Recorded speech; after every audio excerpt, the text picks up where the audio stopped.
జై తెలంగాణ.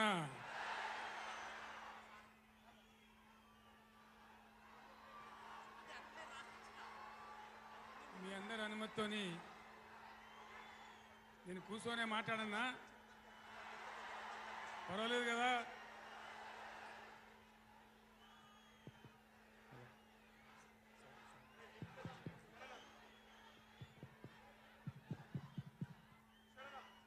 గౌరవనీయులు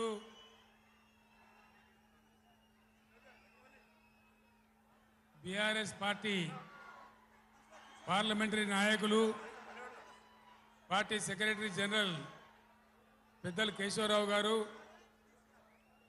లోక్సభలో బీఆర్ఎస్ నాయకులు, లోక్సభ పక్ష నేత గౌరవనీయులు శ్రీ నామా నాగేశ్వరరావు గారు, తమ్ముడు ప్లీజ్ ప్లీజ్ మనం విషయాలు మాట్లాడుకోవడానికి వచ్చిన స్లోగన్లు తర్వాత ప్లీజ్. తమ్మి మీరు ఆగాలి, సార్ చెప్పే విషయాలు వినాలి, మీరు కొంచెంసేపు ఆగాలి.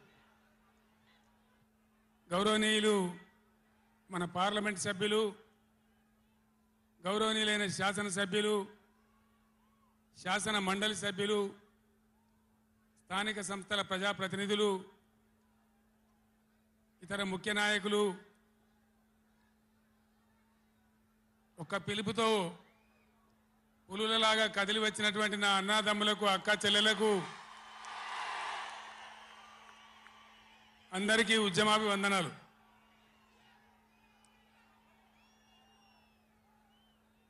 దయచేసి నినాదాల తర్వాత ప్లీజ్. 4 ముచ్చట్లు మీకు సంజాయిస్తే నా పని అయిపోతుంది. ఇవాళ వద్దురా బాబు, అవన్నీ మంచిగుంది, చాలా బాగుంది. ఈరోజు నల్గొండలో చెలో నల్గొండ ప్రోగ్రాం తీసుకున్నాం. కారణం ఏంది, ఎందుకు మనం ఈ సభ పెట్టాల్సి వచ్చింది? నా కాలు ఇరిగిపోయినా కుంటి నడకతోనో కట్టబట్టుకోనో ఇంత ఆయాసంతో నేను ఎందుకు రావాల్సి వచ్చింది?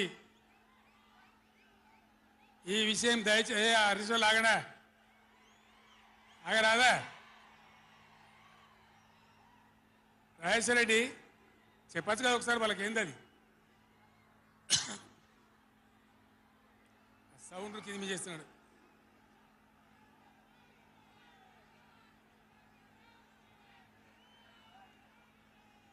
కిషోర్ మీరు కష్టం అవుతుంది, ఆగండి. కిషోర్ సార్ కు మాట్లాడే కష్టం అవుతుంది డిస్టర్బెన్స్ తోని.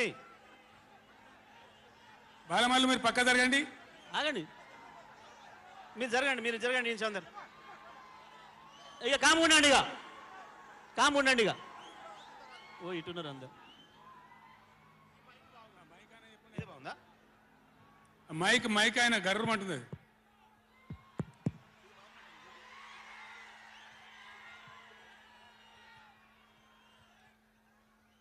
ఇవాళ ఈ చెలో నల్గొండ కార్యక్రమం మనం ఎందుకు తీసుకోవాల్సి వచ్చింది? కొందరికి ఏమో ఇది రాజకీయం. ఇలా మనం పెట్టింది ఉద్యమ సభ, పోరాట సభ. ఇది రాజకీయ సభ కానే కాదు.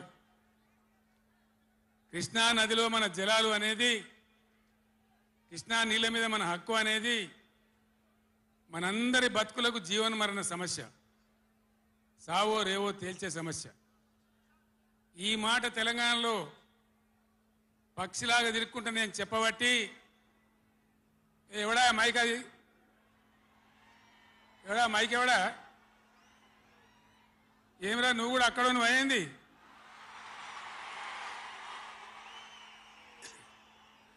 రాజేశ్వర రెడ్డి చూడొచ్చు కదా, మనం ఏం చేయకమని అంతే దాలిగా. బాగానే ఉందా, ఏం చేయకమను.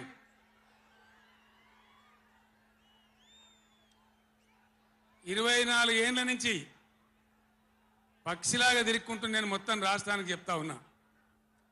ఇటు కృష్ణ కావచ్చు, అటు గోదావరి కావచ్చు, నీళ్లు లేకపోతే మనకు బతుకు లేదు. ఆ ఉన్న నీళ్లు కూడా సరిగా లేకపోతే బతుకులు వంగిపోయినాయి. ఇదే నల్గొండలో 150,000 మంది